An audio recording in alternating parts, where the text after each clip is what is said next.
Hoş bulduk, merhabalar. Sahne senin hocam.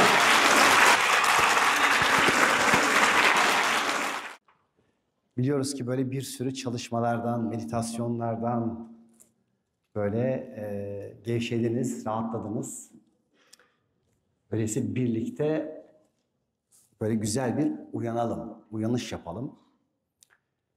Şimdi çocukluk çağlarında spiritüel çalışmalar, oralara buralara gidiyorum. 18-20 yaş arası metafizik, bir sürü spiritüel çalışmalar yapıyorum. Ve 19 yaşında bir rüya gördüm. Şifa ile ilgili hemen böyle aman dedim, şifa ne? Benden uzak olsun. Ben dedim şifa mifa bilmem ne yapmam.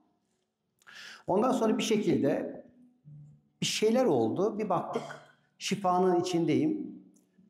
19, 20, 21, 22, 23, 22, 23 yaşlarına neredeyse Türkiye'nin işte bütün sanayicileri, bakanları, milletvekilleri neredeyse oraya geliyor. Şifa yapmaya başlıyorum. Fakat bir tatsızlık var. Şifa yapıyorum. Karşımdaki iyileşiyor.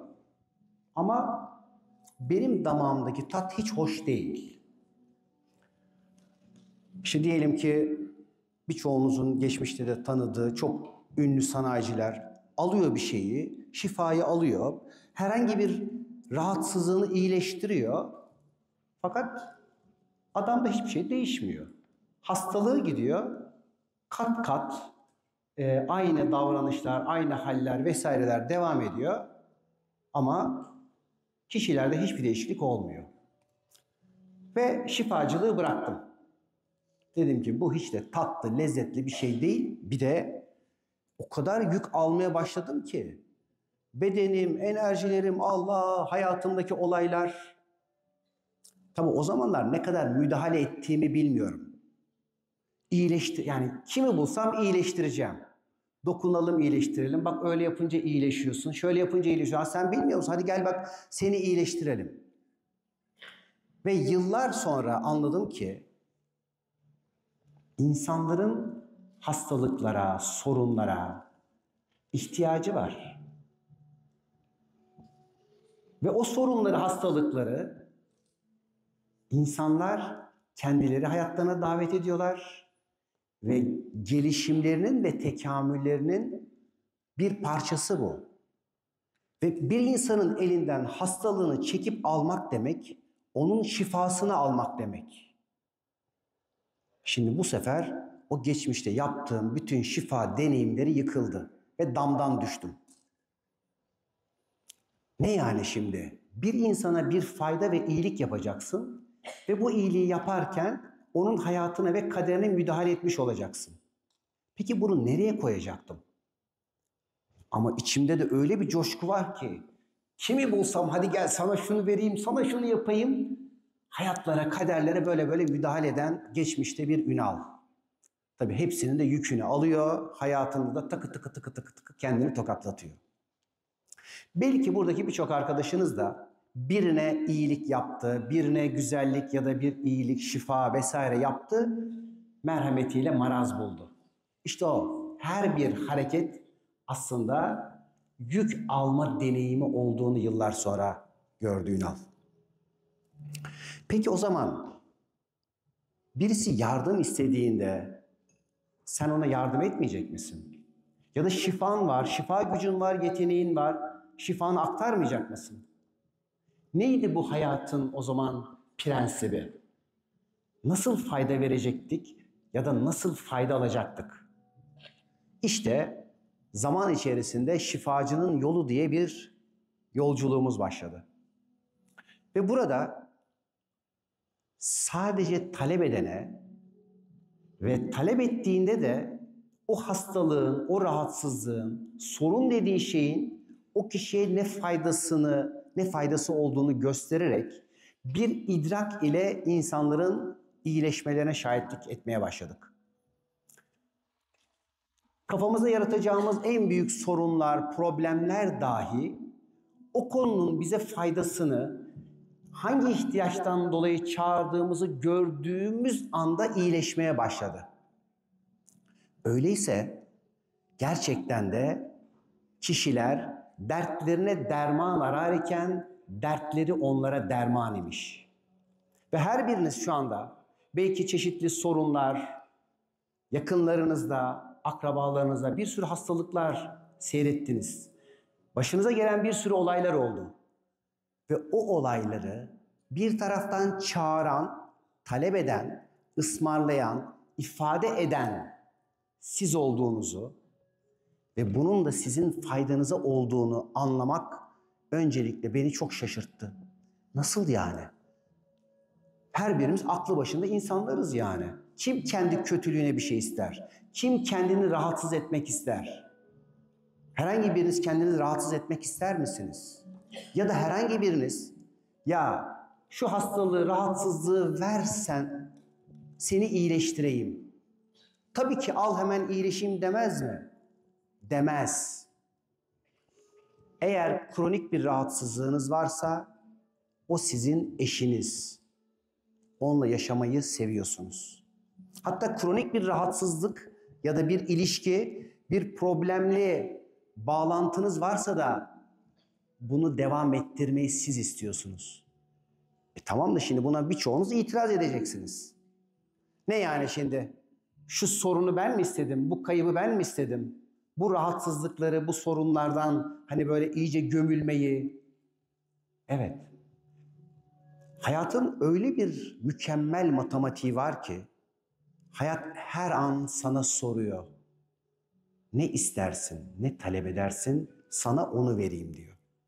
Aslında bunu o kadar basit bir şekilde anlatıyor ki biz bunu bir çocuk gibi anlayamıyoruz. Düşünün ki hayat kocaman bir ayna ve aynanın kenarında yürüyorsun ve yürürken aynada kendini görüp seyrediyorsun. Aa diyorsun, bak bugün şu renk giymişim, üzerime bunu almışım, bilmem ne mi. Ama bunu kendinde görmüyorsun ve bunu dışarısı zannediyorsun. Ve dışarısı zannettiğin süre içerisinde sürekli dışarıya doğru tırnaklarını geçirenler var. Hani böyle öfkelenmeyelim, kızmayalım. Bunlar değil. O aynadaki görüntüyü dışarısı zannettiğin müddetçe dışarıyla kavga ediyorsun. Eleştiriyorsun, yargılıyorsun. Bunu anlatmanın aslında ne manası var ki? Zaten ayna. Ama biz işte hayatın bizi yansıtan bir ayna olduğumuzu kavramada birazcık geri kalabiliyoruz bazen. Çünkü seyrettiğimiz ayna bazen hoşumuza gitmeyen şeyleri söylüyor. Ve aynada gördüğün şeyi beğenmediğinde ve hoşuna gitmediğinde orayı değiştirmeye çalışıyorsun. Aynayı kazımaya çalışıyorsun. Ay bugün çok soluğum, biraz allık süreyim, aynaya sürüyorsun. Oysa ki öyle değil. Hayat denilen ve bizden kainat denilen bu maddeye yansıyan hayat ya da projekte ettiğimiz bu görüntüler her birinizin teker teker içeride hissettiği duygu, düşünce ve ruhsal bütün enerjisinin yansıdığı bir projeksiyon. Şimdi bunu söylemek çok kolay tabii. Yani işte zaten her birimiz biliyoruz. Her birimiz bizi temsil ediyor. Hepimizin bir birliği var vesaire. Oysa bunu kavradığımız an bilgi olarak değil, bu dediğimi hal olarak yaşadığımız an hayatınızdaki her şey değişmeye başlıyor. Çünkü o zaman karşımdaki bana ne anlatıyor diye bakıyorsun. Ayna bana ne anlatıyor? Geçtim aynaya baktım. Aa saçlarım biraz şöyle olmuş. Düzelttik. Gidip de aynaya bunu yapmıyorsun. Annemi düzelteyim, babamı düzelteyim, çocuğuma şunu yapayım. Bitiyor. Şimdi bu nasıl bir devrim? Yani dışarıda gördüklerini iyileştirmek için kendini iyileştirmeye ihtiyacın var. Ve bir de çok enteresan, dışarıda değiştirmeye çalıştığın her şey sana bir yük olarak yansıyor ve bunun da çok enteresan bir mekanizması var. Sen kimsin ki Allah'ın yarattığı bu düzeni değiştireceksin? Her şey en mükemmel şekliyle akarken sen kimi iyileştirebilirsin? Kimi değiştirebilirsin? Onun için bütün bu alanlardaki iyileşme ve şifalar sadece balonun bir tarafını sıkıp başka tarafını büyütmek gibi. İçerideki hava aynı. Öyleyse ihtiyaç olunan şey daha başka bir nokta. Yani her birimiz hayatımızı gerçekten iyileştirebilmek için yaşadıklarımızın bize ne anlattığını ve bizim buna neden ihtiyaç duyduğumuzu anlamak önemli. Ve işte biz tam da burada hayatın bize ne anlattığını ve hangi ihtiyaçtan dolayı bu olaylarla karşılaştığımızı anladığımızda çözümler başlıyor. Çözülmeler başlıyor. Ve siz bir anda hayatın basamaklarını böyle tıkır tıkır tıkır tıkır tıkır tıkır. Bu benim hayatım. Yaşadığım her şeyi her biriniz ifade ederek bir sözle yarattınız. Ol demediğiniz hiçbir şey hayatınızda kaderiniz olmadı. Yaşadığınız tüm güzellikleri, tüm tatları, lezzetleri, size sunulmuş olan hayatınız içindeki tüm mal, mülk, para, güzellik ya da bunların tam tersi neler varsa her birinin oluşumunda senden bir şey alındı. Onun adı söz. Onun adı bir ol. Ol demediğin hiçbir şey olmadı. Bu bir matematik. Şimdi birçoğumuz belki şunu diyor. Yani ne? Ben şimdi şöyle başıma bir olay geldi. Ol mu dedim? Evet dedin.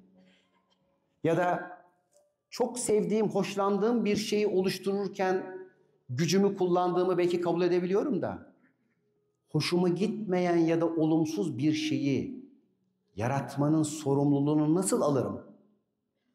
Çocuğumun başına gelen, eşimin, kocamın, annemin, babamın yaşadığı herhangi bir konunun, bir rahatsızlığın sorumluluğunu nasıl alırım? Ve burada yeni bir mekanizma açılıyor. Her birimiz kendi hayatımızı oluştururken evet ol diyoruz ve buradaki her birimiz bunu yapıyoruz ve her birinizin oluşturduğu hayat ve kader planı enteresan bir şekilde kendine ait ama burada her birimiz geziyoruz, yaşıyoruz ve hiçbir tilkinin kuyruğu birbirine değmiyor. Nasıl bir sistem ki bu?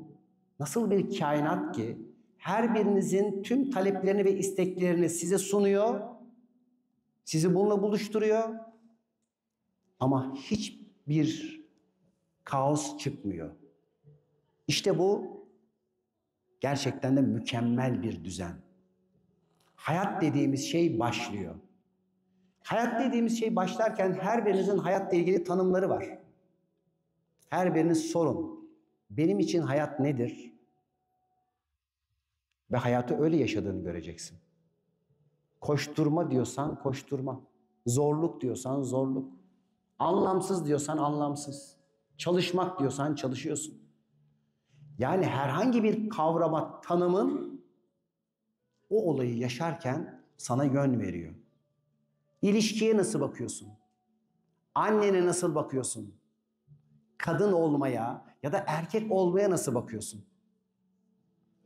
Ve bunların her bir tanesinde bugüne kadar öğrendiklerin, hani diyorlar ya genetik miras. Hayır öyle değil. Genetik miras diye bir şey hem var hem yok çünkü. Çünkü annenden babandan sana her şey Havva'dan Adem'den bu yana kadar aktarıldı. Ama sen hangisini seçeceksin şimdi? O bütün harflerin içerisinde kendi hayatını oluştururken nasıl bir yol seçeceksin? Ve bu sefer seçimin bilgeliği başlıyor.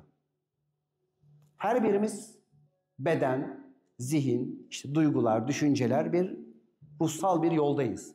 Fakat nasıl oluyor da her birinizin hayatı bambaşka?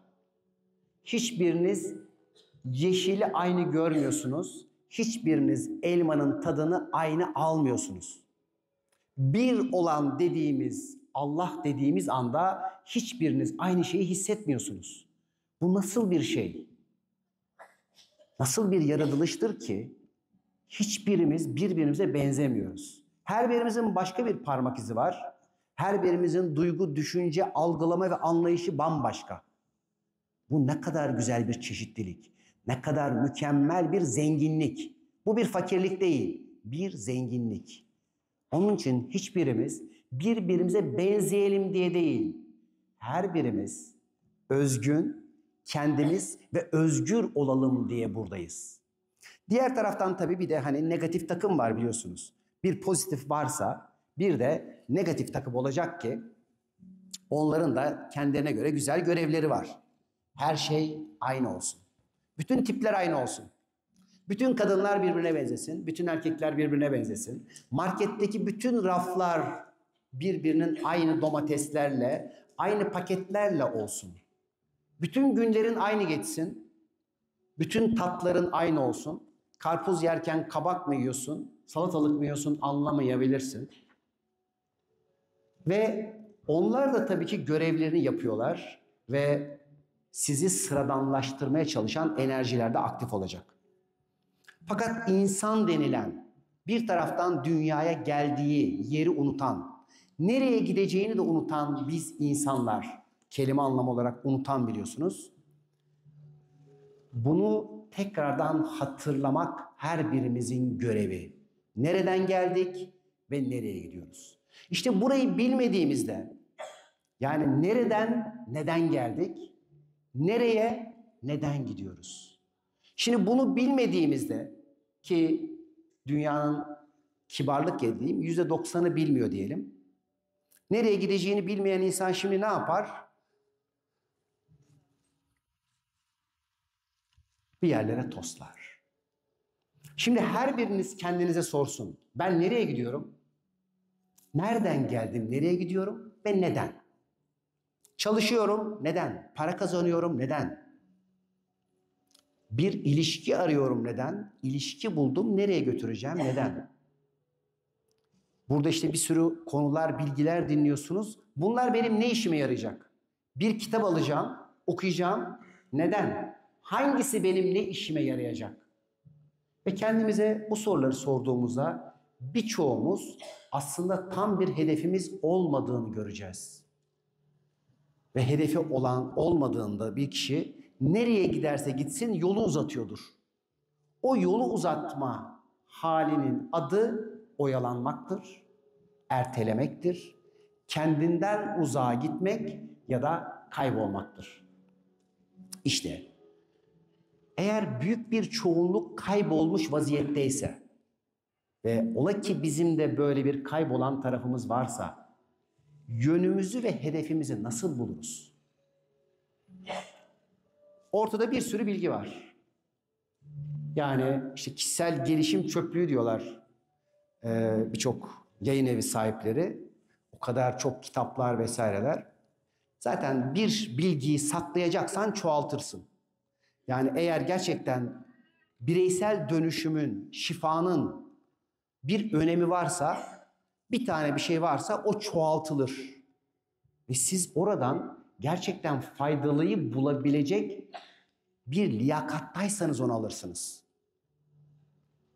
Şimdi benim de o ilk yola çıktığım zamanlarda benim için şifa çok kıymetli bir şeydi. Yani bir kişinin bir kolunu, bacağını bilmem nesini işte geliyordu adam, kolu kalkmıyor bilmem ne, dokunuyorsun bitti.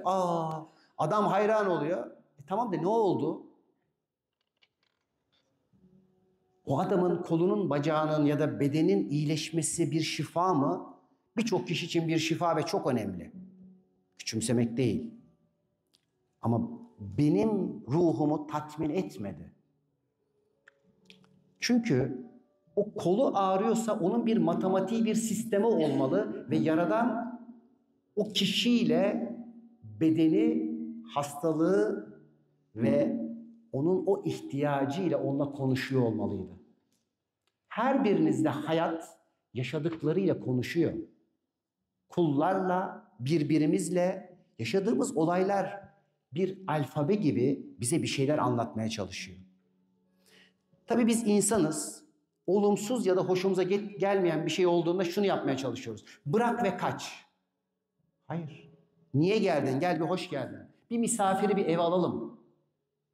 Onun adı bir kayıp, bir sorun, bir rahatsızlık, bir hastalık olabilir. Önce kapıyı açtın, gel bakalım. Ne anlatıyorsun bana? Ne söylüyorsun? Ve burada olumsuz gibi görünen konuların birçoğunda arkada Yaradan'ın konuştuğunu göreceksin. O anda acı zannettiğin, sorun ve kaçmak zannettiğin şeyin içerisinde muhteşem bir alışveriş göreceksin.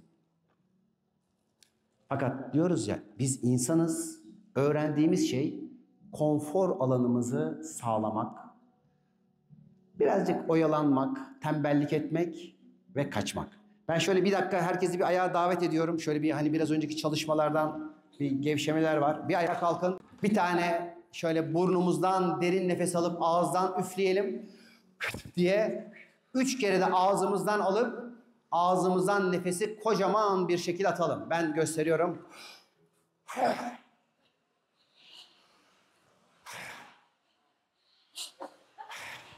Evet. Şimdi enerjiler dikilsin, oturalım. Şimdi bugün burada onun için anlattıklarımız sevgili dostlar, yılların içinde yaşanmış yüz binlerce şifa deneyiminin içerisinden süzülerek gelen, fakat bunların dahi yetersiz kaldığında açtığımız bir kapının bilgileri. Çünkü biz hayatın kanunlarını ve ilahi irade kanunlarını anlamadığımızda ve bilmediğimizde insan olarak bir sürü eksik ve hatalar yapabiliyoruz. Fakat o eksiği, hatayı yapmaya dahi bazen ihtiyacımız var. Bu sebepten dolayı buraya geldiğimizde geçmişteki bütün deneyimlerin faydasını almayı öğrenmek durumundayız. Eğer geçmişte yaşadığımız bir durumla ilgili kendimizi suçlayıp herhangi bir şekilde ezmeye ya da yargılayıp orada kendimize ceza vermeye kalktığımızda, peki diyor, madem ki buna ol diyorsun, seni cezalandıralım. Madem ki suçlanmak istiyorsun, önce ağrıyla başlayalım diyor. Bugün ağrısı olan, fark etmiyor bedeninin neresinde, bütün arkadaşlarım suçlama hali ve enerjisi içindedir. Yargılamıştır, hükmetmiş ve suçlu ilan etmiştir kendini.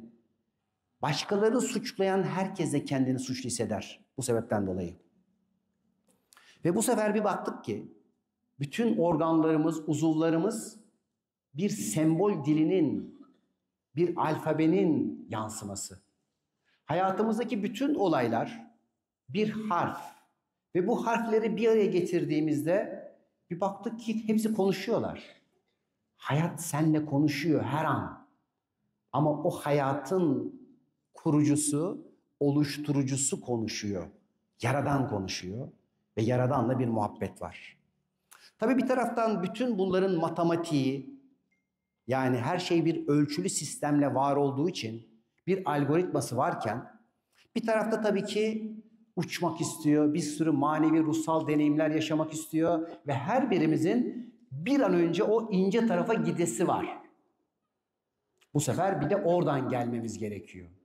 Neden bu kadar çok istiyoruz o ince tarafa gitmeyi? Bunu en çok isteyenlerden bir tanesiydim. Birçok ruhsal deneyimler, çalışmalar vesaire. Uçmayı çok iyi zannediyordum. Sonradan baktım ki iş uçmak değil, iş konabilmek. Meditasyonlarla, ruhsal çalışmalarla, hani ayahuasca çaylarıyla, dumanlarla, otlarla çok çok kolay hepiniz uçarsınız. Birkaç nefesle bile çok iyi uçarsınız. Ama iş konabilmek. Çünkü zaten beden ötesinde buraya gelmeden evvel hepiniz o küresel ince zamanın içindeydiniz. Buraya geldik, şimdi lineer zamanı yaşayıp buranın hakkını vermeye, dünyanın hakkını vermek için buradayız. O zaman şimdi spiritüelliği, ruhsallığı nereye koyacağız? İşte ruhsallığın ve maneviyatın birinci adımı bu sebepten dolayı kendinde olmaktır arkadaşlar. Kendinde olmak, bu maddenin, bu dünyanın, bu bedenin içinde olmak. Ve burada kendini hissetmek. Ve burada maddeyi, eşyayı doğru şekilde kullanabilmek. Bu kadar.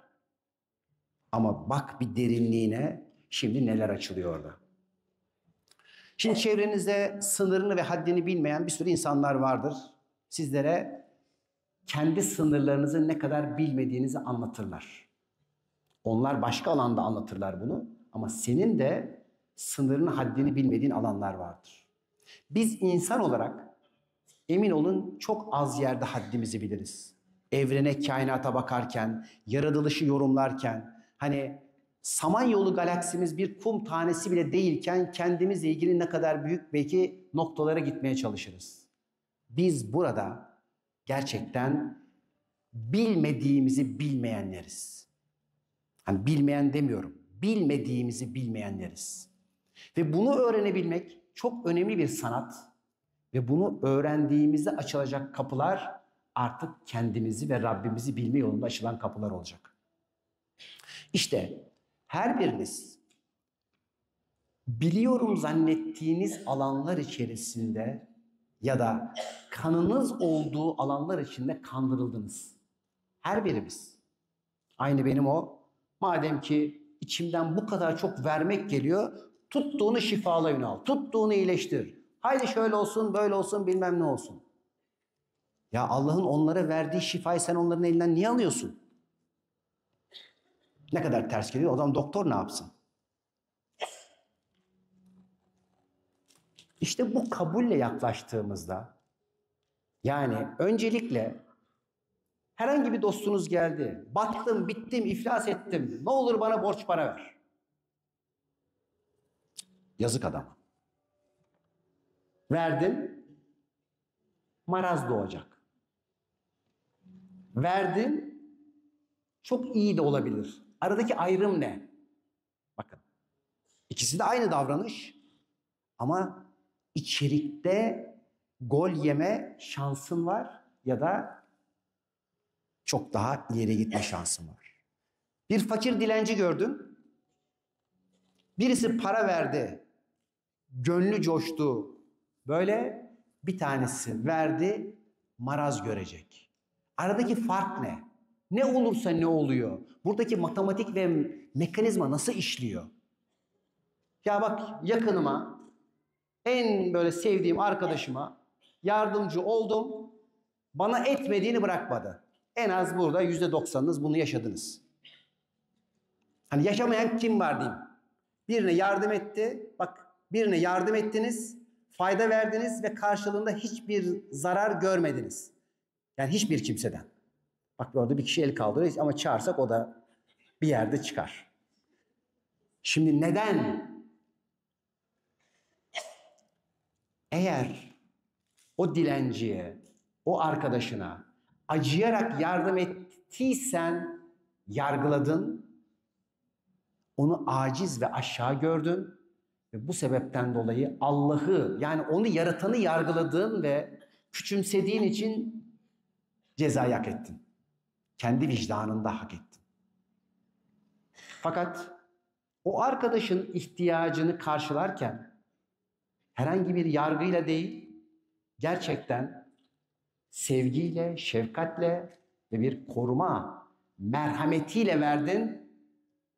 İşte hakkıyla bir vericilik yaptın. Çünkü merhamet denilen şey zaten herhangi bir yaraya merhem olmak. Bir dostunun, bir arkadaşının ya da bir kişinin bir yarasının tamir edilmesi. Fakat her merhem olduğun yer kendi yaranın şifasıdır. Onun için her fayda verdiğin yerde fayda aldığın yer vardır. Her iyilik yaptığın yerde kendi alanın içerisinde iyileştirdiğin ve şifaladığın bir bölüm vardır. Şimdi ne kadar ince ayrımlar değil mi? Nasıl ayıracağız bunları? Yani birinde yardım ettik, başımıza gelmedik kalmadı. Birinde yardım ettik, ihya olduk. Oh! Bu sebepten dolayı dışarısı değil, içerisi önemlidir. Bu sebepten dolayı sadece kelimeleri, bilgileri öğrenmek değil, hali öğrenmek kıymetlidir.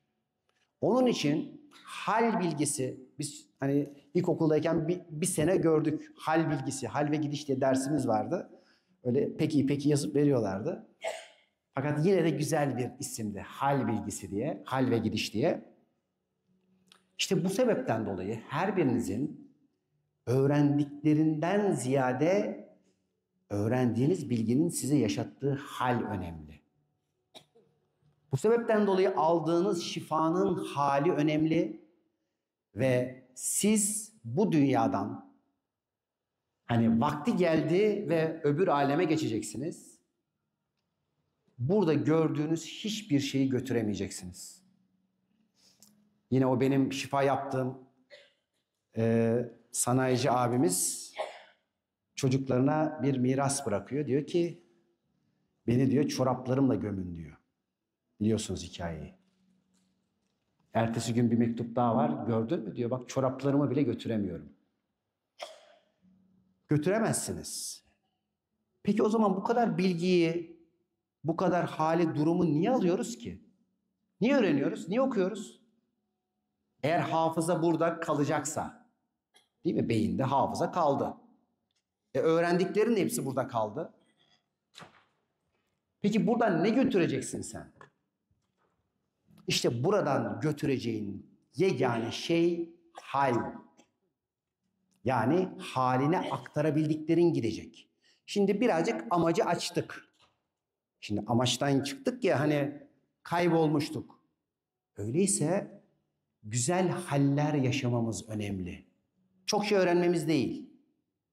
Hatta tam tersine öğrendiğimiz bilgilerin özünü hale çevirip posasını bırakmak durumundayız. Bilmemeyi öğrenmek için. Oysa ki bugünkü eğitimin birçoğunu görüyorsunuz ki hani şunları da öğretelim, bunları da öğretelim ve bugün bir sürü beyaz yakalı var. Hani çok güzel de böyle istatistik yapmışlar. İşte doktorun maaşı, mühendisin maaşı, polisin maaşı, öğretmenin maaşı. Bir tarafta da işte marangozun aylığı, çobanın aylığı. Yani şu anda Kars'ta 150 bin lira alıyor çoban. Siz ona göre düşünün diğerlerini. Yani daha aşağıya da bulamıyorlar. Çünkü bir çoban yetişemiyor. Öğrenmeyle değil. Çok yakında çiftçiler böyle olacak. Çiftçi yetişmiyor mesela. Ziraat mühendisini götürüp de çiftçilik yaptıramıyorsun. O biliyor ama köylü çiftçi hal yaşıyor. O dedesinden, anneannesinden gördü, öğrendi. Hop. İşte bu iki tarafı birleştirdiğimizde bir taraftan evet kitap okuyacağız. Ben de yazıyorum ve okunmasını hoşuma gidiyor. Bir taraftan bileceğiz. Fakat o bilgi bize bir hal yaşatıyorsa kıymetli. Ve hayatımızdaki bütün her şey böyle. İlişkilerimiz böyle. Ya da işte bir şey izliyorsun, öğrendin, bitti. Bu da olsun, bu da olsun, bu da otomatiğe bağlıyor. Film seyrediyor, dizi seyrediyor. İşte YouTube'da bir sürü şey seyrediyor. Hangi hali yaşadın? Yok. O zaman sen ölüsün. Yaşamadın. Emin olun yaşayanların sayısı çok az. Olur mu canım kanlı, etli, kemikli? Kim burada? Kaçımız buradayız? Kaçımız kendimizdeyiz? Kaçımız bakan gözlerinin içinden bakanız? İçeriden bakanı gören ve hissedeniz? Oysa ki hepimiz buna davetliyiz ve önce enteresan bir şey var ki geçmişte ölmeni istiyor hayat. Geçmişte ölmediğinde rutinde ölemiyorsun. Bildiklerinde ölemiyorsun ve birçok kalıptan özgürleşemiyorsun. İşte o özgürleşemeyenler, özgürleşemeyen taraflarınız ve parçalarınız buraya gelemiyor. Buraya gelemeyince ne oluyor biliyor musunuz? Siz hiç yaşanmamış bir hayatı yaşamış zannederek son nefesinizi verip gidiyorsunuz. Bakın çevrenizdeki insanların birçoğu böyle mi? Ne kadar çok keşkelerle yaşayıp keşkelerle ölüyorlar. Oysa ki her an her birimiz için bir fırsat da var. Hadi gel diyor. Nereye? Buraya. Ya bu kadar basit mi ya? Basit ama çok emek istiyor. Buraya gelmek çok emek istiyor. Çünkü her birinizin geçmişi çok değerli. Ama ben çok sevmiyorum, o kadar şikayet ediyorum. Geçmişte yaşananlar için bilmem ne için şudur budur. Hayır, bırakamayan sensin. Geçmişinizle evli olduğunuzda boşanıyor gibi görünseniz de ilişkiyi devam ettiriyorsunuz. Bu sebepten birçok ayrılmış gibi görünen eşler ilişkilerine devam ediyorlar çeşitli yollardan. Ya da arkadaşlıklar ya da herhangi bir hal. Ve bir bakıyorsunuz ki bu sefer hayatınız içinde birçok tekrar döngüleri var.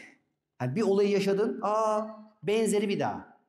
Ya da bir kişiyle bir şey yaşadın, başka bir kişiyle yine aynı şekilde. Ya da bir bakıyorsun ki bir iş yerinde yaşadığın bir hal, başka bir iş yerine gidiyorsun yine aynı şekilde. Neden? Bir insan neden aynı şeyleri tekrar tekrar yaşar? Ve bir film vardı hatırlarsınız. Orada sürekli aynı güne doğan bir adamı anlatıyordu. Birçoğunu seyretmişsinizdir. Kendimizi ondan farklı mı sayalım? Her gün ya aynı güne doğuyorsak, ya yeni güne doğmayı öğrenmek için her günü tekrar ediyorsak arkadaşlar, nasıl doğarız yeni güne? Yani her günün aynı olmasını nasıl tamamlayıp da yeni güne doğarız? Aslında bu sorunun diğer yanıtı ana gelemediğinde, buraya gelemediğinde, sürekli geçmiş ve gelecekte olduğunda buraya doğamıyorsun. Yani yeniye doğamıyorsun. Şimdi burada sorsam her biriniz dersiniz ki ben hayatıma yeni istiyorum, yenilikler istiyorum. Geliyor mu? Hayır. Hayatınıza talep ettiğiniz halde eğer bir şey gelmiyorsa aslında onu talep etmemiş ve istemiyorsunuzdur. Bu nasıl bir matematik? Bakın. Hani bir şey istiyorum olmuyor, talep ediyorum olmuyor diye kendimize bir şeyler söylüyoruz ya. Bu yalan. İstediğinde oluyor çünkü. Her birimizin. Yani şimdi biz akıllı başlı insanız. Ne istediğimizi bilmiyor muyuz? Birçok YouTube videolarımız, atölyelerimiz bunların binlerce ispatları ve seyirleriyle dolu. YouTube'dan, Instagram'dan izleyebilirsiniz. Peki ne oluyor da orada biz göremiyoruz? Çağırdığımız ya da oluşturduğumuz hayatın ipini nerede kaçırıyoruz? Çünkü birçoğumuzu şuur altlarımız yönetir. Şuur altlarımız anne baba kalıpları, geçmiş kalıpları, öğrendikleriniz ve öğrendiğiniz alanın sizin için güvenli zannı yönetir. Her biriniz için bildiğiniz güvenli alan ve orası aydınlıktır. Şimdi nasıl ters köşe var bakın. Bildiğimiz aydınlıktır. Bilmediğimiz karanlıktır. Hepiniz karanlıktan korkuyorsunuz. Yani çok karanlık denizden, uçsuz bucak uzayın karanlık maddesinden gidin yani. Bir sürü bilemediğiniz hallerden, durumlardan bunların hepsi karanlık. Oysa ki yeni karanlık. Şimdi aydınlıkçı mı olacağız, karanlıkçı mı olacağız? Hepsi birbirinin içinde çünkü. Bu konuda bir kampımız var. İnşallah oradan da yayınlar yaparız size. Kasım'da. Aydınlık ile karanlığın dansı var çünkü. Ve burada özellikle şunun altını çizmek istiyorum. Birçok yerde şunları duyuyorsunuz ve belki de duyacaksınız. İşte iyiler var, kötüler var, kavga ederler. İşte kötülere karşı şöyle olalım, bilmem ne yapalım. Şeytan var, şeytana karşı cephe alalım, bilmem ne yapalım. Birileri bunların ihtiyacında olabilir. Hepsi Allah'ın yarattığı birdir. Bakın. Hepsi hizmet eder. Nasıl ki hastalık bir negatif enerjidir. Sana hizmet ettiğini anlattık. Hayatındaki olumsuz kişiler, olaylar da aslında sana hizmet edenlerdir. Ve sen bunu gördüğün anda onlar etkisiz kalırlar. Sana bulaşmazlar. Çünkü bunlar karanlıktır. Bakın biraz önceki karanlıktı, bu da karanlık. Çünkü birisi karanlığın aydınlık tarafı, birisi karanlığın karanlık tarafı. Işığın da aynı şekilde aydınlık ve karanlık tarafları vardır. Işık sana bir şeyi gösterir, aydınlatır ve o aydınlığıyla birçok şeyi seçer, renklerini, bilgisini alırsın. Ama gözüne bembeyaz ışığı verelim, hiçbir şey göremez, kör olursun. Onun için ışık iyi neye göre? Karanlık iyi neye göre? Ayıran değil, ayırt edici olmak durumundayız. Yani biz idrak ettiğimiz kadar hayat bize ayırt edicilik hakkı veriyor. Ve seçebilmek için ayırt edici olman lazım. Bu nerede ne işimize yarar? Benim için faydalı olan ne? Hangisi faydalı? Hangi bilgi faydalı? Hangi insan, hangi ilişkideki tutum, davranış, hangi YouTube'u seyredeyim, kimden ne alayım, ne vereyim? Şimdi eğer biz kendimiz için faydalıyı bilmiyorsak bunu nasıl yaparız? Böbrek bunu bilemediğinde ürik asitle kanı birbirine karıştırıyor. En basitinden kireçlenmeleri biraz daha fazla da işte ürik asit fazlalığından ölüme kadar gidiyor. Bedende neyse olayda ve duyguda da benzer durumlar var. Herhangi bir konu, bir sorun ya da bir olay tek başına işlenemez. Her bir şeyle bağlantısı vardır. Bu sebepten dolayı yeni şimdi çıkan bir matematik sistemi var 2022'den beri, bağlantısallık matematiği. Gerçekten bizim anlattığımız ilahi matematiği çok güzel bir şekilde açıklıyor. 2 yıldır bundan birçok belki araştırmacılar yararlanıyordur. Her bir şeyin eğer bağlantısı varsa hayatında sadece siparişler var. Siparişler varsa tesadüf diye bir şey yok. Peki eğer tesadüfler yoksa ve her bir şey hayatımda bir matematiksel sistemle oluyorsa, aynı bir bilgisayar, aynı bir algoritma gibi, o zaman bu bir program gibi bir şey ve ben bunu yönetebilirim. Yönetebilme hakkım var. Var ama şimdi orada bir de şu yasamız devreye girecek. Hem öyle hem böyle. Yani hem yapabilirsin fakat şunu görüyorsun yaparken de. Evet, o kişiyi gidip tık diye iyileştirebilirsin ama adamın elinden de şimdi o şifayı alırsan kendine ya da yakınlarında bunu seyredersin. Yasayı bildim bak dokunmuyorum. Ya tamam da annem bu, şimdi birçok kişi geliyor. Annemi nasıl iyileştiririm? Annende seyrettiğin seni nasıl iyileştiririz? Annenin zaten, hatta bizim Ankara'da mıydı? Neredeydi? İzmir'de miydi yoksa? Ne dedi bir tane feriştah annemiz? Ben çok rahatım, çok iyiyim kızım.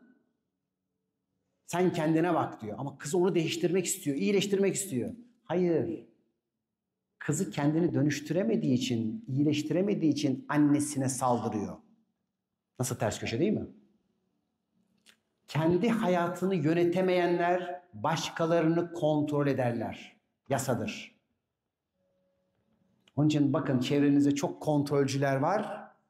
Kendi hayatlarını yönetemedikleri için dışarıda mükemmelci ve kontrolcüdürler. Aynı bu şekilde hayatınızdaki gördüğünüz her şeyin mükemmel bir matematiği vardır. Ve bunu okumayı öğrendikçe, ki bizim böyle bir sürü atölyelerimiz var. Hayatın matematiğini okumak, kendini bilmenin matematiği. Hani herhalde bir 600 civarında böyle çalışma var. Belki daha fazla. Yıllardan beri. Ki 200-300 tanesi de silinmiş. Hani belli bir dönemi de hatta bugün hatırladık. Silinmiş. İyi ki de silinmiş. Yenilerini yaptık. Daha iyilerini de yaparız. Öyleyse sevgili dostlar, her biriniz öncelikle bu hayatın içinde kendi yerinizi görmek ve bilmek durumundasınız ki hayatın anlamını göresiniz.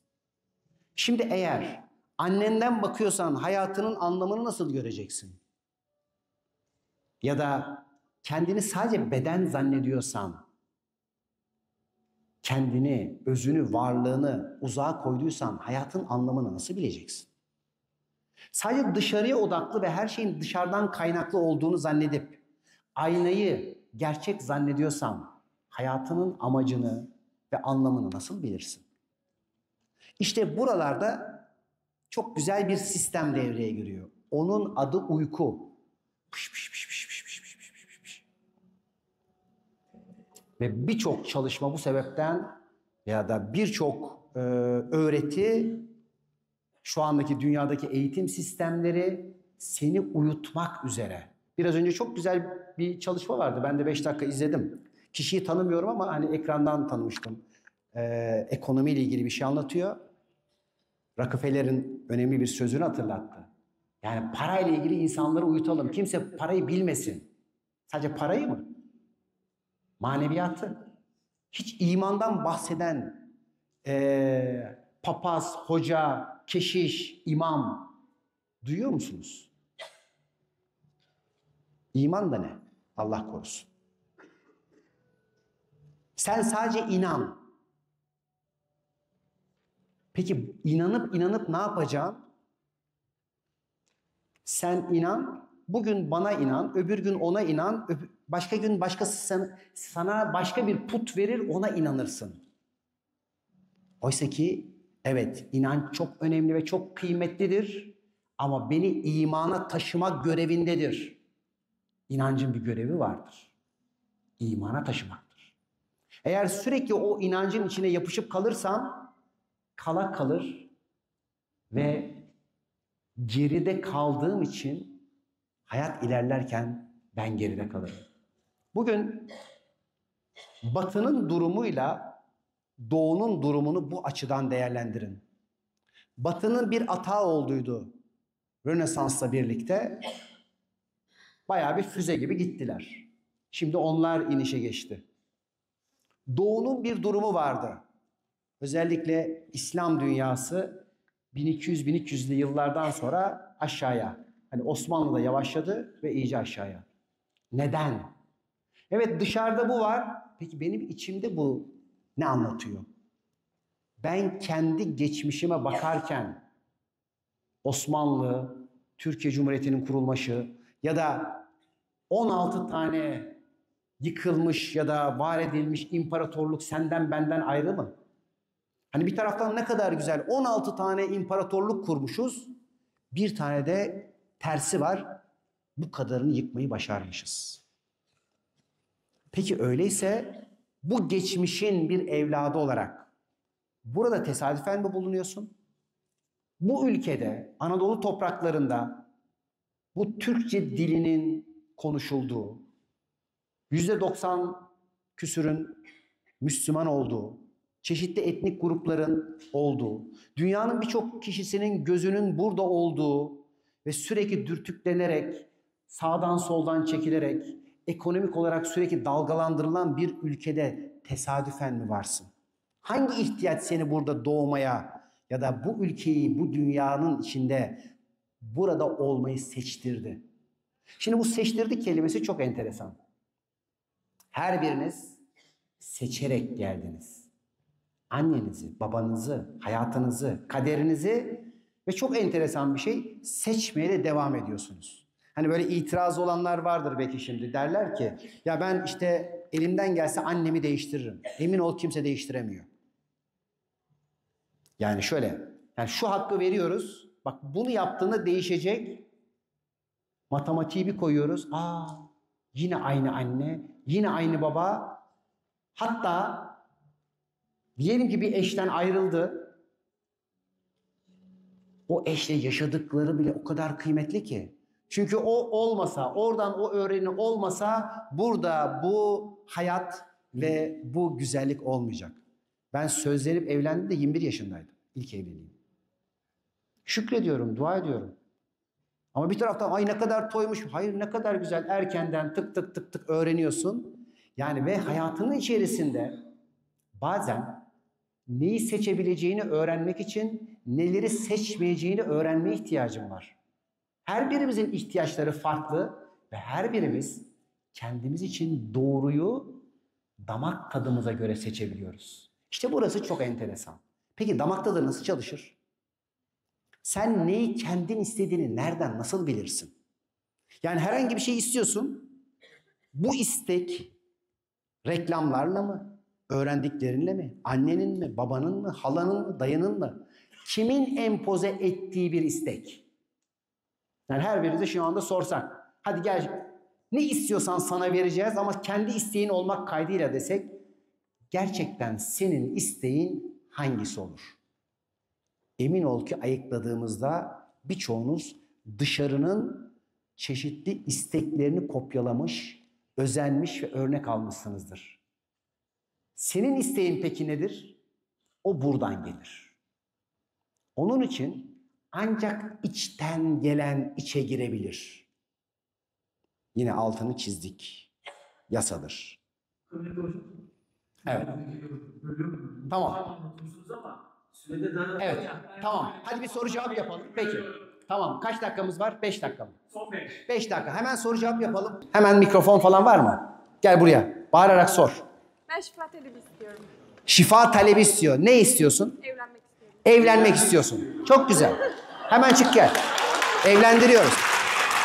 İsmin ne? Melisa. Melisa. Şu anda evde kimlerle yaşıyorsun? Annemle babamla. Annenle babanla. Kardeşim de var. Kardeşinle. Kendi özel odan var mı? Var. Var. Kendi özel odan var. Kendi evim de var. Kendi evinde mi kalıyorsun Bir yoksa? orada bir orada. Bir orada kalıyorsun. Peki sence senin birinci şu anda eril enerjin kim? Babam. Baban. Şimdi bir eş aradığında yani babam gibi olsun diyor musun? Eskiden diyordum. Peki nasıl diyordun? Babam gibi çalışkan, zeki, becerikli olsun diyordum. Evet. Şimdi arkadaşlar ifade bu ya. Bunun herhangi bir iptalini ya da iyileştirilmesini yaptın mı? Yaptım. Ne dedin? Eski her şeyden özgürleşiyorum düşüncelerimden. Kendim olmayı seçiyorum dedim. Bu iptal değil. Değil. Bakın ne dedik? Dilediği talebi ona verildi. Babası gibi çalışkan, say şimdi özellikleri. Becerikli, zeki. Beceri. Evet. Zeki, devam et. Onun bütün pratik. özellikleri. Evet. Ve sana davranışları nasıl olsun? Babanın nasıl davranıyor? Prenses. Prenses gibi. Bu isteği nasıl kabul oluyor biliyor musunuz? Tam da 12'den vurarak. Şimdi anlıyor muyuz? Onun babası birinci erili olarak onun evliliğini temsil ediyor frekans olarak. Herhangi bir cinsel bir şey olmasa gerekmiyor. Onun talebi karşılandı. Her birinizin talebi onun için her an karşılanıyor. Sadece neye ol dediğini bileceksin. Onun çünkü hala birinci eşi babası ve yeni bir kişiyle tanıştığı bir sürü arkadaşlıkları oldu ama hiçbirisi babasının yerini alamadı. Doğru mu? Bugün de sevgilimden ayrıldım. Evet. Şimdi öyleyse bakın. Şimdi öyleyse dışarıdan öğrendiklerimizle değil, geçmiş aile planlarıyla değil, gerçekten ayaklarımızı yere sağlam basarak kendimizin ne istediğine bakacağız. Ve şunu göreceğiz. Benim aslında istediğim babam gibi birisi değilmiş. Onun istediği aslında ne biliyor musunuz? Ters köşe. Annesi gibi biri olmak istiyor. Doğru mu? Allah korusun. Peki baban şimdi bakın ne kadar önemli bir şey. Asla diyor musun bu konuda? Hayır. Asla annem gibi olmam diyor musun? Bizim kitapları okumuş da. Eskiden derviş yolundayım. Tamam. Bakın. Eskiden. Şimdi babasının tamamlandığı kadın ve dişi kim? Annesi. Babası gibi biriyle evlenmek için ne olması lazım? Annesi gibi. Anladık mı? Onun için de bu alandan özgürleştiğinde gerçekten evleneceğiyle buluşacak. Bugün de ilk adım attık. Hayır. Evet, çok teşekkür ederiz. Hepinize selamlar.